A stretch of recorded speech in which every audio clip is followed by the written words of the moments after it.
হয়েছে রানিং? জি ম্যাম শুরু হয়েছে। ওকে, ওয়ালাইকুম আসসালাম। সবাই ভালো আছো আশা করি। আরো একবার জিজ্ঞেস করা আর কি। আপনি কেমন আছেন ম্যাম? আলহামদুলিল্লাহ ভালো আছি। তো আজকে আমি স্লাইড শুরু করার আগেই তোমরা বলো তো আমরা কি নিয়ে পড়াশোনা করতে যাচ্ছি, একজনে ব্রিফ দাও আমাকে। প্রাকৃতিক পরিবেশের দূষণ, কারণ ও প্রতিরোধ, প্রতিকার নিয়ে। প্রাকৃতিক পরিবেশের দূষণ, কারণ, প্রতিরোধ, প্রতিকার। আচ্ছা, এই বিষয় নিয়ে আমি 45 নাম্বার স্লাইডে যাই।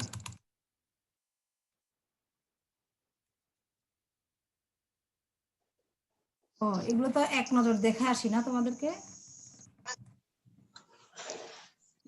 45 নাম্বার।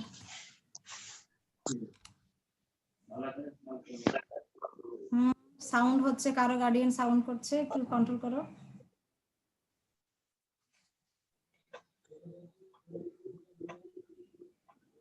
তোমরা অনলাইন স্টুডেন্টরা এত লাকি, অনেক কিছু শিখতে পারছো জীবনে। একেবারে প্রতিযোগিতামূলক বিশ্বে প্রবেশ করার আগেই তোমরা অনেক অভিজ্ঞতা অর্জন করছো। ম্যাম ক্ষতি হইতিছে, এখন স্ক্রিনের সামনে বসে হ্যাঁ ক্ষতি হচ্ছে বটেই, ক্ষতি হচ্ছে, তার মধ্যে লাভ কিন্তু অনেক হচ্ছে, এটা বুঝতে পারছো না। যেমন আমি বলি, আমার চোখে খুবই প্রবলেম হয়ে যায় যখন আমি এতগুলো ক্লাস করতে বসি, সেই বিকাল 3টা 4টা, সারাদিনই তো অনলাইনে করতে হয় এখন, সেই ভোর 4টা থেকে রাত 8টা পর্যন্ত, সর্বোচ্চ না হয় 3 ঘন্টা ব্রেক থাকে, নামাজ খাওয়া দাওয়া সব মিলায়, তাহলে কত ঘন্টা অনলাইনে দেখো। কিন্তু ক্ষতি হচ্ছে বটে, কিন্তু লাভও অনেক হচ্ছে। আমি দেখলাম এই যে, যেমন আমি পাওয়ার পয়েন্টে এতটা রিচ ছিলাম না, কিন্তু একটু ক্ষতি তো হতে হবে। যেমন ধরো তোমার পড়াশোনায় তুমি ভালো বড় হতে চাও, বড় হওয়ার জন্য তোমার অনেক ক্ষতি হচ্ছে না? জীবনের 25টা বছর নষ্ট হয়ে যাচ্ছে না পড়াশোনা করতে করতে, তাই না? তুমি এই 25টা বছর তো অনেক এনজয় করতে পারতে। যেমন তোমার বন্ধু বা বান্ধবী যে কিনা বিয়ে শাদী করে জীবন শুরু করে দিল, তার মতো তো এনজয় তুমি করতে পারছো না। ওই এনজয়ের দৃষ্টিকোণ থেকে তুমি অফকোর্স ক্ষতির মধ্যে আছো। আমি কিন্তু জাস্ট দুষ্টুমি করে বলছি না, এটা বোঝার জন্য বলছি।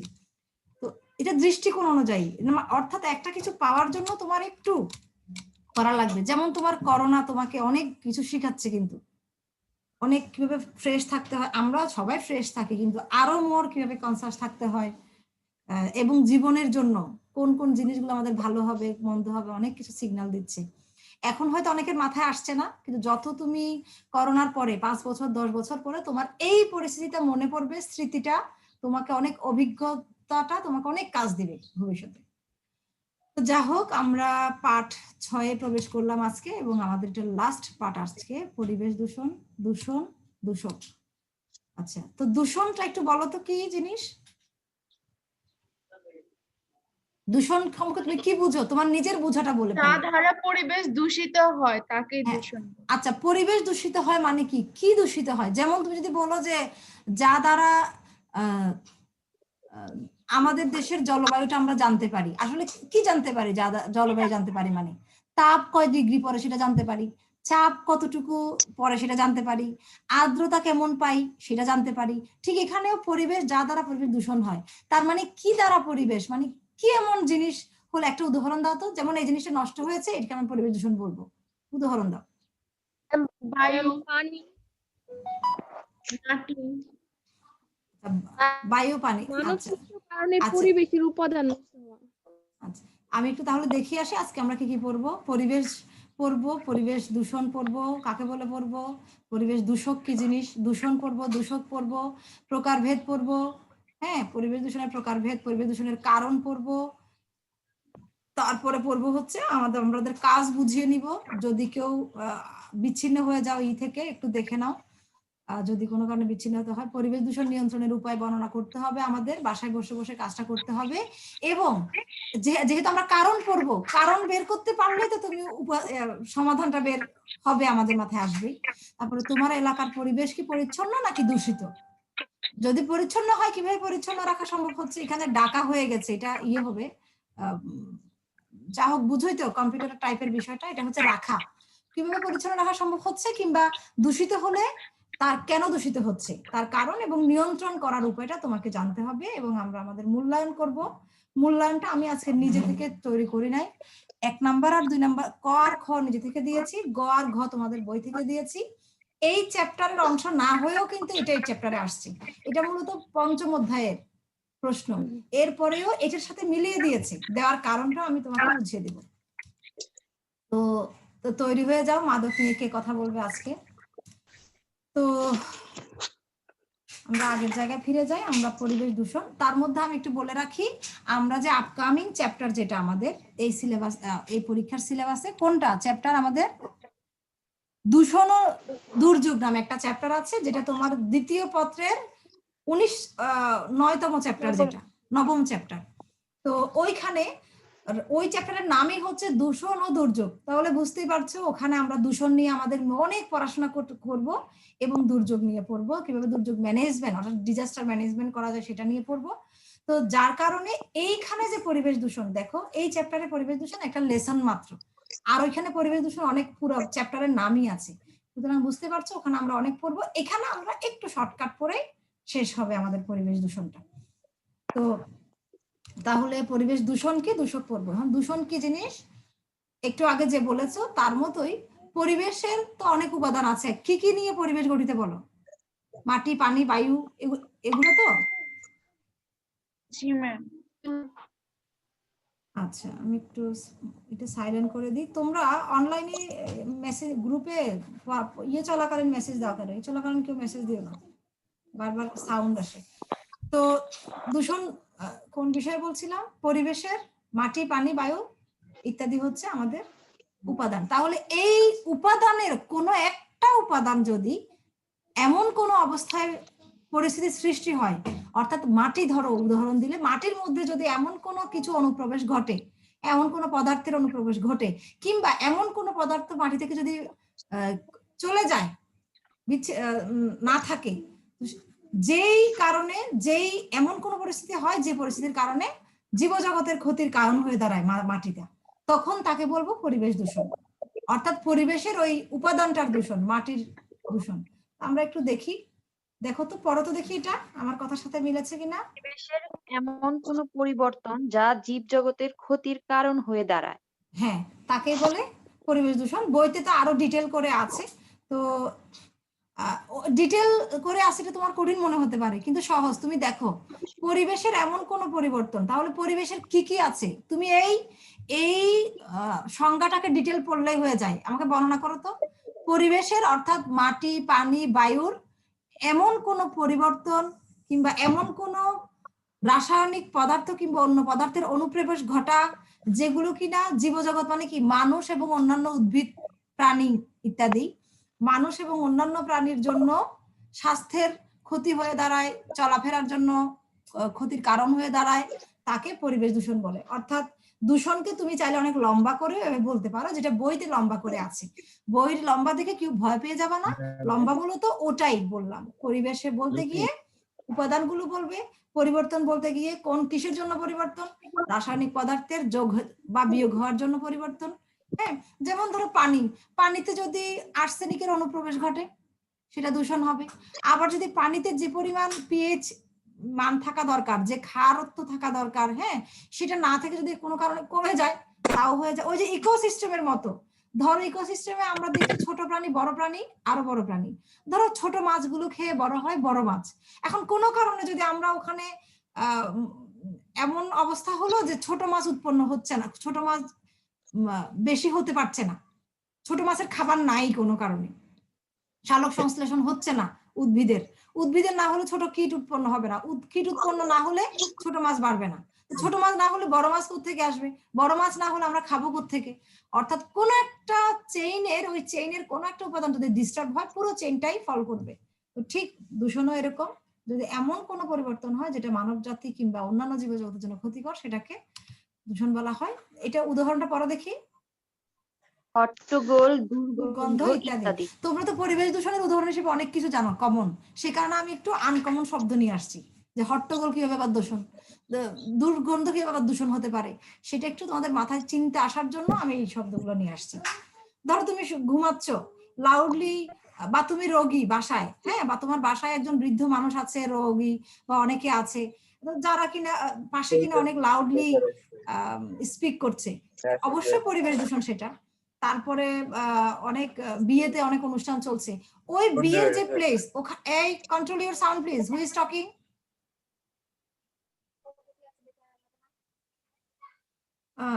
তো কোথায় ছিলাম? হট্টগোল, হ্যাঁ। তো দুর্গন্ধ, অবশ্যই তুমি একটা জায়গায় বসবাস করো, ওখানে প্রতিদিন মানুষ ময়লার স্তূপ, ময়লা ফেলতে ফেলতে স্তূপ হয়ে গেছে, ওই দুর্গন্ধ তোমার অসুস্থ হয়ে যাবা। This is environmental pollution. হ্যাঁ, তাহলে একটা আমি এখানে সাউন্ড পলিউশন, নয়েজের উদাহরণ দিলাম হট্টগোল দিয়ে, আর একটা এয়ার পলিউশনের উদাহরণ দিলাম। এবার আমরা তাহলে দূষক কাকে বলবো বলো তো? যে বস্তু বা পদার্থ দ্বারা পরিবেশটা দূষিত হয়। ইয়েস, তাহলে আমাকে আর বলতে হচ্ছে না বস্তু বা পরিবেশ দ্বারা দূষিত হয়। উদাহরণ দাও দেখি। যেমন ময়লা আবর্জনা ম্যাম যদি ফেলা হয় মাটিতে তাহলে মাটি দূষিত হয়।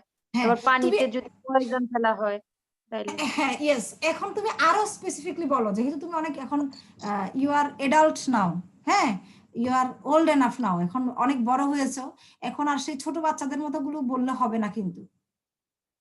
তোমাকে ধরো, যেমন তুমি যে বস্তু দ্বারা গন্ধটা আসছে, ঠিক ময়লা ফেললো, ময়লাটা তোমার নাকে চলে আসছে না তো, ময়লার যে দূষিত গ্যাসটা সেটাই তোমার নাকে আসছে। হ্যাঁ, হয়তো বা H2S গ্যাস, ওই যে পচা ডিমের গন্ধ যেটা, এটা অনেকটা H2S গ্যাসের গন্ধ আর কি। তো এরকম দূষিত গ্যাস হতে পারে, তারপরে অনেক অনেক ধরনের গ্যাস হতে পারে। তো যা হোক, এখানে আমি একটু উদাহরণ দিলাম। শব্দ, শব্দ তোমার হট্টগোলের জন্য, অর্থাৎ শব্দ পলিউশন যেটা সাউন্ড পলিউশন, তার জন্য দায়ী হিসেবে শব্দ। কার্বন মনোঅক্সাইড, ভাইরাস, এই যে দেখো পুরো পৃথিবীর এনভায়রনমেন্টকে দূষিত করে দিয়েছে সে ভাইরাস। মহামারী, হ্যাঁ, এগুলো হচ্ছে পরিবেশ। এবার আমরা প্রকারভেদ দেখবো। প্রকারভেদ বলো দেখি, তোমরা কি জানো? দূষকের প্রকারভেদ নাকি দূষণের প্রকারভেদ পড়ছি আমরা এখন? দূষকের হ্যাঁ, প্রকার। যদি দূষণের প্রকারভেদ পড়তাম, কি পড়তাম তাহলে? ওই যে মানব সৃষ্ট দূষণ, তারপরে কি প্রাকৃতিক। ন্যাচারাল, হ্যাঁ একটা হ্যাঁ প্রাকৃতিক দূষণ, তারপর এগুলো পড়তাম। তাহলে দূষক যেহেতু পড়ছি, কি কি পড়বো দেখো আমরা? শক্তি বিষয়ক দূষক। শক্তি কি? আলোক শক্তি, শব্দ শক্তি, এগুলো তো একটা শক্তি, তাই না? হ্যাঁ, শক্তি তাপ বিষয়ক শক্তি দূষক। ম্যাম। সরি, বলবো কিছু? তাপ শক্তি কি হ্যাঁ শক্তি হ্যাঁ বিষয় হ্যাঁ হয় হ্যাঁ না ম্যাম? হ্যাঁ, তাপও ওয়ান কাইন্ড অফ শক্তি। হ্যাঁ, তো যেমন ধরো তুমি কার্বন ডাইঅক্সাইড বেড়ে গেল হঠাৎ, হ্যাঁ, অনেক বেশি তাপ ধরে রাখছে সে, কার্বন ডাইঅক্সাইড তো অনেক তাপ ধরে রাখতে হেল্প করে, পৃথিবীতে অনেক তাপ ধরে রাখছে, এইভাবে করে করে তো বাকিটা তো তোমরা জানোই। তো রাসায়নিক শক্তি, জীবজাতীয় শক্তি, জীবজাতীয় শক্তি দেখি উদাহরণ দাও তো, আমি দেওয়ার আগে তোমরা দাও দেখি। একটু আগে দিয়েছিলাম আমি দূষকে, শব্দ দিয়েছি, কার্বন মনোঅক্সাইড দিয়েছি, ভাইরাস দিয়েছি, ওখান থেকে তো নিয়ে আসা যায়।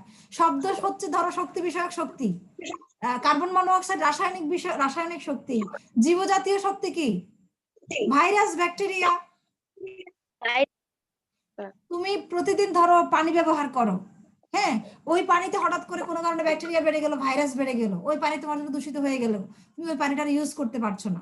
অনেক পানি পড়ে আছে কিন্তু ব্যবহারের অনুপযোগী, যার কারণে আমরা যে লার্জ ওয়াটার বডি থাকার পরেও, হ্যাঁ, এত বড় সমুদ্র, অনেক কিছু থাকার পরেও কিন্তু আমরা ওই পানি নট ইউজেবল, হ্যাঁ, ব্যবহারযোগ্য নয়। এই কারণে তো ওখানে অনেক ভাইরাস ব্যাকটেরিয়া থাকে বিধায়। তো তোমরা পড়ো দেখি, একবার পড়ে গেলে হয়ে যাবে, তোমরা যেহেতু বুঝছো জিনিসটা। শক্তি বিষয়ক এগুলো বলো তো কি কি? আলো, তাপ, আলো, তাপ, শব্দ, তেজস্ক্রিয়তা প্রভৃতি। হ্যাঁ হ্যাঁ, তেজস্ক্রিয়তা শক্তি। আচ্ছা, তারপরে হলো রাসায়নিক শক্তিগুলো বলো তো। রাসায়নিক, জৈব, হ্যাঁ, প্রস্রাব, গরুর জাবর কাটা থেকে সৃষ্ট মিথেন প্রভৃতি। হুম, অজৈব, nitrate, nitrate, carbon die oxide প্রভৃতি। হ্যাঁ, তারপরে প্রাকৃতিক, carbon monoxide, carbon die oxide প্রভৃতি। কৃত্রিম, কৃত্রিম, পিভিসি, বিএচএল, ভিএইচএফ। পিভিসি, ওই যে না, যে আরএফএল পিভিসি পাইপ না কি কি জানি অ্যাডভার্টাইজ দেয়, বুঝতে পারছো তো? যা এটা তো রাসায়নিক পদার্থ থেকে তৈরি করা হয় প্লাস্টিক গুলো। তো এইখানে এই চারটা জিনিসে আমার যে বিষয়টা তোমাকে একটু বলতে হবে সেটা হচ্ছে জৈব অজৈব, প্রাকৃতিক কৃত্রিম, এর মধ্যে হোয়াটস দ্য ডিফারেন্সিয়েশন সেটা একটু আমাকে ক্লিয়ার করতে হবে তোমার। সেটা হচ্ছে জৈব আর অজৈবের মধ্যে পার্থক্যটা কি। দেখো আমি যদি একটু উদাহরণ দিয়ে বলি, জৈব এখানে প্রস্রাব দেখা যাচ্ছে, অজৈবের মধ্যে কার্বন ডাই অক্সাইড। আমি একটু সহজে উদাহরণটা দিই। তো জৈব প্রস্রাবটা কি বা গরুর জাবর কাটা কি প্রস্রাব, অবশ্যই ধরো যদি গরুর প্রস্রাবও বলি, এটা একটা জীব থেকে তো প্রস্রাবটা বের হয়েছে, সেই কারণে ওই প্রস্রাবটা তুমি যেখানে সেখানে যদি এটা থ্রো করা হয়, সেখানে গরুর জিনিসগুলো ফেলা হয় বা মানুষের হলো, যে কোনো জীবের হলো, অবশ্যই পরিবেশ দূষণ করবে। তো সেই হিসেবে এটা পরিবেশের জন্য একটা দূষক। তো এই প্রস্রাবটা জীব থেকে বের হচ্ছে বিধায় এটা জৈব দূষক। আর কার্বন ডাই অক্সাইড, হ্যাঁ, সেটাও জীব থেকেও বের হয়, আবার অজীব থেকেও তো বের হয়। আমরা জানি যখন একটা আমরা ধরো ইন্ডাস্ট্রিতে অনেক দূষক পদার্থ বের হয়, sulphur dioxide, hydrogen dioxide, carbon dioxide, carbon monoxide, etcetera etcetera etcetera. এই জিনিসগুলোকে অজৈব বলছে। তুমি চাইলে এটাকে জৈব ক্যাটাগরিতেও আনা যায়, যেহেতু মানুষের থেকে বের হলে জৈব, হ্যাঁ জৈব, আর ইয়ে থেকে বের হলে অজৈব। আমরা জানি মানুষ যে পরিমাণ না কার্বন ডাইঅক্সাইড বের করে, আমাদের পৃথিবীতে যেই কারণে কার্বন ডাইঅক্সাইড নিয়ে এত মাতামাতি, সেটা তো হচ্ছে মূলত শিল্পায়নের দরুন কিংবা মোটর ভেহিকলের দরুন, তাই না? এই কারণে এখানে অজৈবতে কার্বন ডাইঅক্সাইডকে নিয়ে আসা হয়েছে, অর্থাৎ কার্বন ডাইঅক্সাইড যে কারণে প্রধান দায়ী, এটা নিয়ে আসা হয়েছে। যা হোক, এবার জীবজাতীয়ের মধ্যে বলো। ব্যাকটেরিয়া, ভাইরাস, ভাইরাস, তো ওইখানে না বুঝলে কিছু বলো। পুরো চ্যাপ্টারে এই বিষয়টা থেকে এমন কিছু আছে যেটা তুমি ক্লিয়ার নাও এখনো? না ম্যাম, বুঝতে পারছি। ওকে, এবার আমরা দূষণের কারণের মধ্যে যাব। তোমার দূষণের কারণ একটু আগেই বলেছি আমি, প্রাকৃতিক, আর একটা কি মানব সৃষ্ট। মানব সৃষ্ট। তাহলে এটা তোমার যদি ইংলিশ টার্ম আসে তোমার পরীক্ষার হলে কি আসবে? একটা ন্যাচারাল আর একটা হচ্ছে আর্টিফিশিয়াল কিংবা ম্যান মেড। ওকে, হ্যাঁ, ন্যাচারাল রিজন আর একটা আর্টিফিশিয়াল রিজন। আচ্ছা, এবার দেখি খরা, বন্যা, ভূমিকম্প, ঘূর্ণিঝড়, মহামারী, আগ্নেয়গিরির অগ্নুৎপাত, জলোচ্ছ্বাস। এরপরে কি, এটা পরে দেখি মানব সৃষ্ট। গৃহস্থালী বর্জ্য, কলকারখানার বর্জ্য, তারপর কলকারখানার ধোঁয়া ও ঝুলকালি, কি ম্যাম, ঝুলকালি, হ্যাঁ বিষাক্ত কীটনাশক, যানবাহনের নির্গত পদার্থ, হ্যাঁ, তেজস্ক্রিয় তারপর পদার্থ, গাছপালা নিধন। তাহলে গাছপালা নিধন। এইখানে আমি তোমাদেরকে তাহলে এখন একটু ব্যাখ্যা করা শুরু করি। যেটা যেটা একটু ভিন্ন সেটাই কেবল ব্যাখ্যা করব, আর যেটা খুবই কমন এটা তো তুমি অফকোর্স বই থেকে দেখলে হয়ে যায়, এগুলো সবই কমন। কিন্তু তবুও আমি একটু বলি যে খরার কারণে কিভাবে প্রাকৃতিক দূষণটা হতে পারে। ধরো খরা মানেই তুমি জানো lake of water, lake of rainfall etcetera. হ্যাঁ, মানে রেইনফল কম হবে, ওয়াটার কম পাওয়া যাবে, সেটা হচ্ছে খরা। তাহলে ওয়াটার, রেইনফল এগুলো কম পেলে খরাতে কি হবে?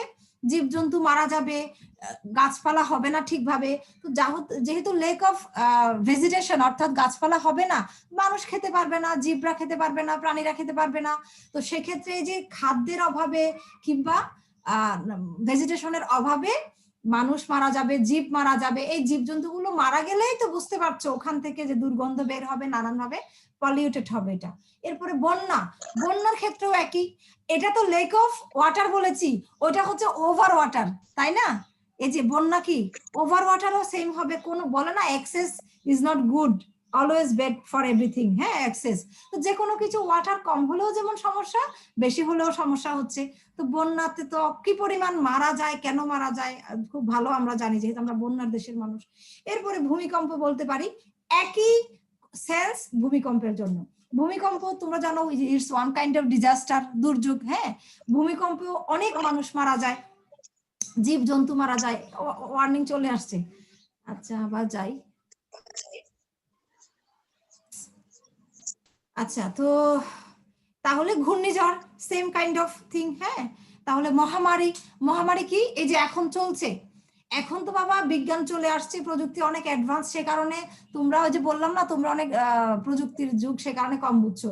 আগে যে মহামারীগুলো হতো, ধরো ডায়রিয়া হতো, কলেরা হতো, আমাশা হতো, হ্যাঁ, অনেক ব্যাকটেরিয়া ভাইরাস জনিত রোগ হতো, অনেক মানুষ রাস্তাঘাটেও মরে থাকতো, অনেক প্রাণী মরে থাকতো। তো এই মরার কারণে ওই যে খরার মতো বাকিটা। আচ্ছা, আগ্নেয়গিরির অগ্নুৎপাত হলে কি হয়, অনেকগুলো প্রাণী মরে যায়, অনেকগুলো প্রাণী আধা মরা হয়ে এদিক ওদিক ছুটে যায়। হ্যাঁ, ধরো বিশাল একটা জায়গায় আগ্নেয়গিরি হলো, ওখানে অনেক জীববৈচিত্র্য থাকে, আমরা জানি গাছপালা পরে মরে ছাই হয়ে যায়, এই ছাইগুলো বাতাসে উড়ে এয়ার পলিউশন হয়। কেউ কিছু বলবে? আচ্ছা, তো তো এই একটা এয়ার পলিউশন বললাম। আবার ওই যে মানুষ মারা যায়, মানুষ আধা মরা হয়ে দৌড়ে দৌড়ে অনেক জায়গায় চলে যায়, এই দৌড়তে গিয়ে কেউ মারা যায়। তারপরে হচ্ছে আধা মরা হয়ে যখন সে বাঁচে, কয়েকদিনই বা বাঁচে, দ্রুত অনেকে মারা যায়। তারপর আবার অনেক জীবজন্তুও মারা যায় একই অবস্থার কারণে। তো জলোচ্ছ্বাস, দ্যাটস সেম থিং। গৃহস্থালির বর্জ্য তো এটা তো বলার কোনো আর অপেক্ষা রাখে না।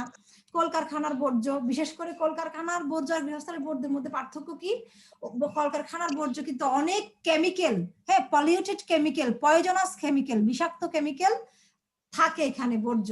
তা আমাদের তাহলে ওই যে আমি তো একটু আগে তোমাদের বললাম, তোমাদের দূষণের ইয়ে করতে হবে, সমাধানটা নিতে হবে। তো এই ক্ষেত্রে এই যে অনেকগুলো সমাধান, কলকারখানার বর্জ্যের ক্ষেত্রে সমাধান কি তাহলে রাসায়নিক বর্জ্য বা রাসায়নিক, হ্যাঁ, পয়জনাস কেমিক্যাল যেহেতু বের হয়, তাহলে কি করতে হবে এটাকে, কিভাবে পয়জনাস কেমিক্যাল, এখন কি কলকারখানা করবো না? কলকারখানা না করলে আমরা আমাদের মিমরা ব্যবসা করবে কেমনে, হ্যাঁ, বা আমরাও বা সামনে যাবো কেমনে, এগিয়ে যাবো কেমনে, উন্নত বিশ্ব পার্ট হবো কেমনে? তো সেক্ষেত্রে কলকারখানা করতে হবে, কিন্তু যে যে পয়জনাস যে কেমিক্যালটা, সেটাকে ট্রিটমেন্ট করতে হবে। সেক্ষেত্রে ট্রিটমেন্ট করে আমাকে ফেলতে হবে, অর্থাৎ আমাকে ট্রিটমেন্ট প্ল্যান্ট তৈরি করতে হবে। প্ল্যান্ট, ওই যে বিদ্যুৎ প্ল্যান্ট তৈরি করে না, যে কলকারখানা, এরকম ট্রিটমেন্ট প্ল্যান্ট বানাতে হবে।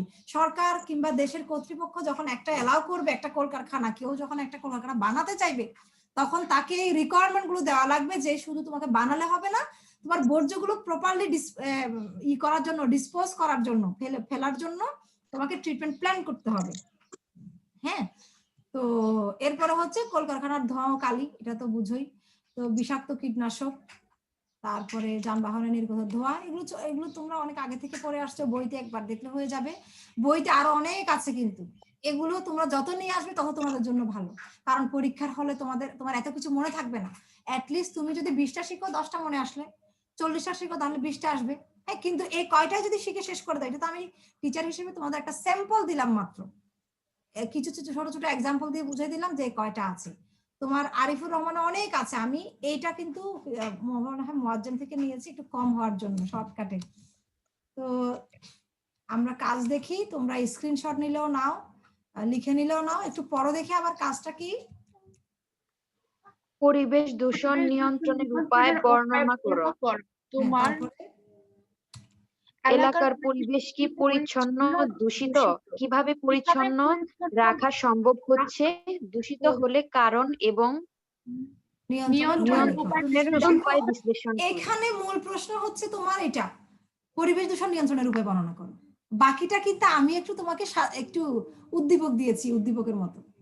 পরিবেশ দূষণ নিয়ন্ত্রণের উপায় বইতে আছে। তো তোমার এলাকার পরিবেশ কি পরিচ্ছন্ন? পরিচ্ছন্ন হলে হ্যাঁ বলবা, আর না হলে না। আর হ্যাঁ হলে কিভাবে হ্যাঁ, আর না হলে কারণ কি? ওই কারণের কিছু কারণ তোমার সাথে অবশ্যই সংশ্লিষ্ট। হ্যাঁ, ওই যে কারণগুলো পড়িয়েছি। নিয়ন্ত্রণের উপায় কি? ওই কারণ যেহেতু জেনেছো, নিয়ন্ত্রণের উপায় তো বইতেও লেখা আছে, নিজেরাও জানো। এবার একটু মূল্যায়ন করি তোমাদের। বলো দেখি দূষক কি? দূষক তো একটু বলেছই, আর একটু বলো দেখি। মূল্যায়ন তো মূল্যায়ন, একটু মূল্যায়ন করি। এবার ভিন্ন একজনে বলো, মিম বলো দেখি দূষক কি? জান্নাতুল তো বলেছে ওই সময়। Quick, we have 5 minutes only. হ্যাঁ হ্যাঁ হ্যাঁ, বলো। পরিবেশের কোনো উল্লেখযোগ্য বস্তু, যেমন বায়ু, মাটি, এর যদি বিপর্যয় হয় যা আমাদের জন্য ক্ষতিকর, তাকেই দূষণ বলে। আমি এখন তোমার মূল্যায়নে কি লেখা আছে দেখো তো, ক নাম্বার প্রশ্ন কি? দূষক কি? ও সরি ম্যাম, আমি দূষণ বলে ফেলছি। কুইকলি বলো। দূষকটা যার সাহায্যে হয়। হ্যাঁ, যার সাহায্যে কি? ওটা কি মানুষ? হ্যাঁ, মানুষও হতে পারে, মানুষের কারণে দূষক হতে পারে, সেটাও যার। যে মানে সব বস্তু বিভিন্ন দ্বারা রাসায়নিক পদার্থ বা যা পরিবেশের জন্য ক্ষতিকর, হ্যাঁ সে সমস্ত বস্তু দ্বারা পরিবেশের যে দূষণটা হয়, হ্যাঁ, তাকে ওই দূষক বলে। তাহলে ওই পরিস্থিতিটাকে দূষণ বলবো না ওই বস্তুগুলোকে দূষক বলবো? বস্তুগুলোকে দূষক বলবো। আর পরিস্থিতিটাকে কি বলবো? দূষণ। Good good. তারপরে টিকা লিখো, দূষণ ও মানুষ। দূষণ ও মানুষ। আমাকে বলো তো, এটা তোমাকে আসলে অনুধাবনমূলক প্রশ্ন, আসলে কোন প্রশ্নটা বলো তো, জ্ঞানমূলক যদি আমরা চিন্তা করি, আসলে কোন প্রশ্ন? দূষণ ও মানুষ, টিকা, টিকা লেখা মানে প্যারাগ্রাফ লেখা আর কি একটা। মানুষ দূষণ ও কিভাবে মানুষ। আরে বাবু, মানে একটু আগে পড়িয়েছি না তোমাদেরকে, man-made reason of the pollution, একটু আগে পড়ালাম না? জি ম্যাম। ওই man-made reason of the pollution অর্থাৎ পরিবেশ দূষণের পেছনে মানব সৃষ্ট কারণ, ওই কথাটাই এখানে তুমি ঘুরিয়ে ফিরিয়ে লিখবে।